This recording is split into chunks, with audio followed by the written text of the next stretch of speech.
It's Reddy's Power back with another Thundercats toy review of epic proportions, and today we are taking a look at the upcoming, because he's still not available right now, just like Cheetara, Thundercats Series 2 6-inch Tygra figure. Now, first of all, we're going to take a look at the packaging, because I just gotta show this off to you guys. It's really no different from all the other standard 6-inch packagings for the Thundercats figures. I mean, what it is just the same artwork design that's slapped on each and every package of a certain character for even the 4-inch or the 6-inch scale line. It's nothing different here whatsoever. Nothing different up here. 18 points of articulation. That is misleading, and I will explain very shortly. The only difference really is the back of the packaging, which shows the character itself and some also available stuff, which is not really that important for this review. Nothing really special about the back. I mean, if you want to, you can pause this and read it, but you're gonna have to tilt your head 90 degrees since I am shooting this in high definition. It's a widescreen review, so it's gonna be kind of hard to do this all in one screening. And then, of course, there's also the inclusion of a whip and a gun. His signature weapons he uses in the show. And that's it. I mean, there really isn't nothing else here. And that's it. The only real difference besides the back of the packaging is the fact that for Series 2, the Thundercats emblem is more true to what it should be. For Series 1, it's an outline design in red. So there's the main difference. And you will notice this with the 4-inch scale figures and the 6-inch. Series 1 is always going to be like this, while Series 2 is going to look a hell of a lot better.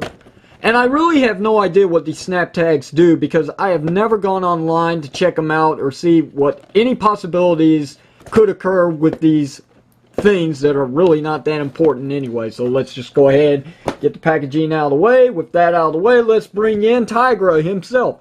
Yeah, this is what you guys have been waiting for, right? Well, for those who haven't reviewed this figure yet on YouTube, sucks to be you. Time is up. I am now the first one to review Tygra on YouTube of the 6-inch scale line.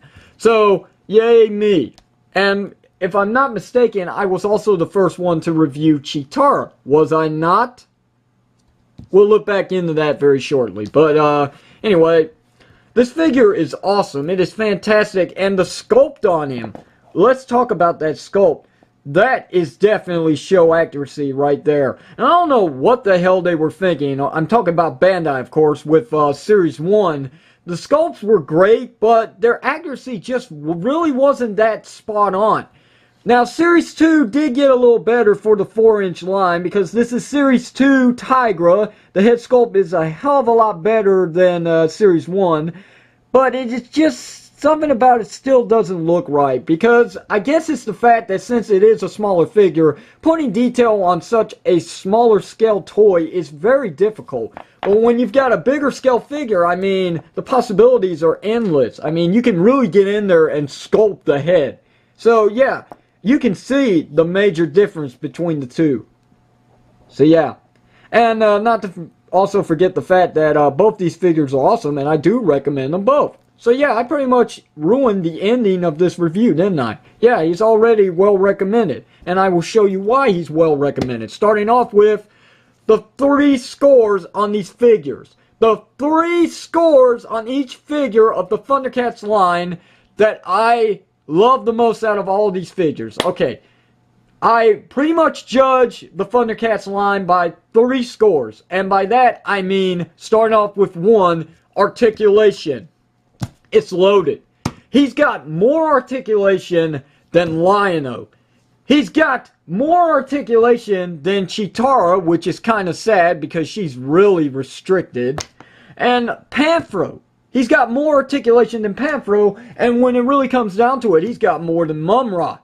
This is the most articulated 6-inch scaled figure of the whole entire Thundercats toy line thus far. Hopefully, thus far, because I'm still looking forward to Wily Kit and Wily Cat. The 2-pack that Bandai promised us sometime this year. You better not break that promise, Bandai. So yeah, I'm looking forward to it. But for now, let's just look into the articulation on this figure. His head is on a ball joint, but it is limited just because of the head sculpt. I mean, there's like a lot of restriction. I mean, he can still turn his head on full 360. He can look up and down a little bit, but if you really want him to look up and down a lot, that joint right there will help you out.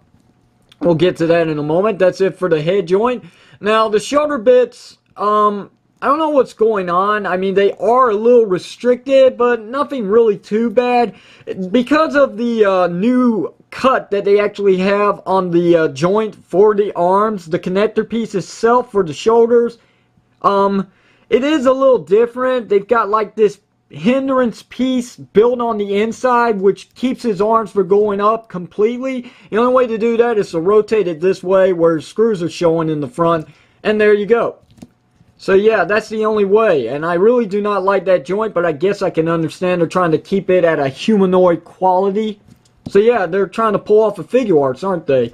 Anyway, shoulders are a complete ball joint. Let's see, he's got bicep rotation on both arms, double jointed on both elbows.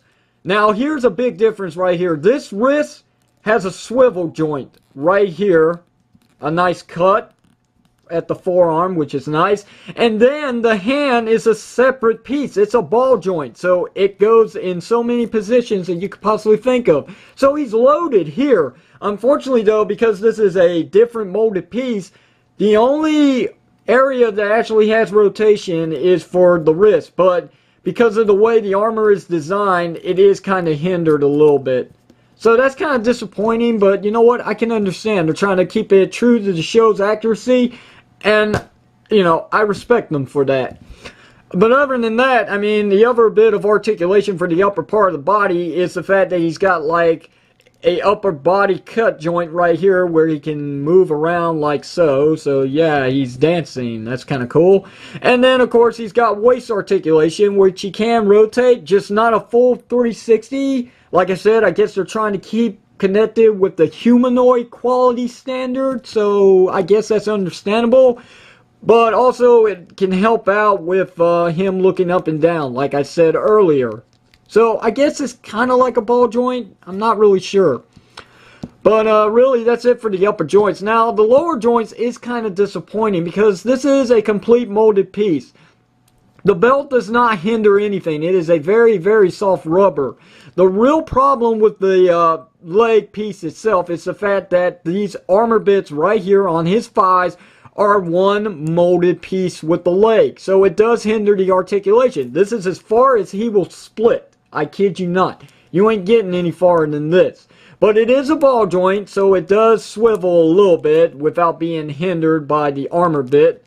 So, like I said, I mean, it gets in the way of just about everything when you're messing around with the legs, so that's kind of a letdown, but I can understand for show accuracy, it's got to be there. Let's see, he's got double jointed knees, so they go about that far, that's very nice. And then he's got feet articulation, where he's got the swivel joint, and he's got the pivoting joint. So yeah, it's not a ball joint, but, I mean, it acts like a ball joint, so it kind of works, just doesn't rotate. So, other than that, I mean, that's really it. But like I said, he is the most articulated out of the whole entire 6-inch line. And now we will go to score number 2 with this figure. Scale-wise, I mean, it is just spot on to the true show accuracy right here. This is the actual size between Panthro and Tygra in the show. Here is Cheetara.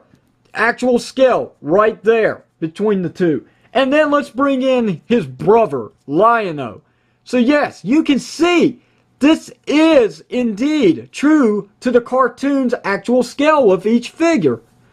It's just amazing what you can actually do with 6-inch figures. Now, the only one that truly ruins the scale of the figures, which I guess I can understand, they just wanted to make the figure, they couldn't make him too big because he probably would be very cost effective, is Mumm-ra. Mumm-ra is not true to his show scale, because if he was, which he just killed the Thundercats, he would be a very, very big son of a gun, about maybe way up here, which you can't see on camera. So yeah, scale-wise, it's just spot on, except for Mumm-ra. Now, the 4-inch figures also got it right as well, but, I mean, you know what? Honestly, the 4-inch figures are great when it comes to just playability and displaying. Also, playsets. I mean, that's the big importance with these, is vehicles and playsets. That's why this line was made. It was made for the kids. The actual adult collectors out here, anybody that's watching this review, you know for a fact that these are the adult collector pieces. These are the merchandise for adult collectors. So they're just like SH Figure Arts in their own way, because they really do reenact with the adult collectors. And for accessories, like it showed on the back of his packaging, here's his whip, which is a brand new solid piece. I mean, it is a little rubbery, just not as rubbery as the 4-inch weapon. So, I mean, it moves around, it's wobbly, it fiddles all around. So, unlike this one, I mean, it's a solid piece. You're not really going to get much action out of it for whipping, I guess. Does make a great sound, though. That's kind of cool. And then, of course, he's got his blaster, which is very, very nicely sculpted. And it's not that dull gray plastic either. This is a very, very nice silver. And on the camera, it kind of looks a little chrome, too. But rest assured, it is not. And I do like this also. I like the fact that his hands are not the same. Notice on the left side, all his fingers are molded as one piece. On this side, one of the fingers is separate in order to give him the trigger finger. That is awesome. It makes it look like he's actually holding the freaking weapon and is about to wield it in combat. So yeah, I like that. Now, I know a lot of figures, especially McFarlane Toys with their Halo line, that they'll just have one molded piece fingers for each hand. So holding the weapons by their trigger, it is just, it's not there. But when it comes to this figure, it's here, and it's awesome. And it's also got storage. Just like in the show, like on the 4-inch figure, bada bing, bada boom. And it is a lot easier to get it in the 6-inch line. Unlike the 4-inch, it's really hard to get it in there. I just thought I'd throw that up. So yeah. This figure has got a lot of points. I mean it. And I'm not talking about articulation. I mean good standard points to this figure. He is truly well recommended. I love it. And I love the fact that they did not skip out on any of the paint whatsoever. It is nice. It is very, very nice. And that is the third score right there. It is 100% accurate. Their paint is just spot on. There is no missing paint whatsoever on this figure. I love Bandai for this. Now, my only complaint is, if they could do this with the Thundercats line, why can't they do this with Power Rangers Samurai? Or if anything, show us a little inspiration with the upcoming 20th anniversary line that is coming out in December of this year. We need to see some Power Ranger love. Like you said, give it to us. In the 20th anniversary line, I want to see Mighty Morphin Power Ranger figures like this. I want to see it. If I don't see it, I'm going to be very disappointed, because you're not going to keep your word. And you better release Dragonzord. You better. But, you know, that's a story for another day. So I'm just going to let you take one last look at Tygra while I pretty much sum up everything. This figure is indeed well worth the purchase. I mean it. He truly is. You cannot find a better Tygra figure. Unless, of course, well, you know what? No unless. This is the Tygra figure. The 4-inch scale is great in its own ways because, like I said, weapons, vehicles, playsets, all that kind of stuff. But really, when it comes down to it, if you want a piece to display on your stand and just leave it there to be so freaking cool, it's this. It's this figure right here. The 6-inch scale is everything that the Thundercat collectors out there wanted. It's here. Scale-wise, it's perfect. Paint-wise, it's not really missing anything. It's perfect. The only real issue with the 6-inch scale figures is the fact that, once again, on the female figures, they're skipping out on a bunch of stuff when it comes to articulation and a few other points.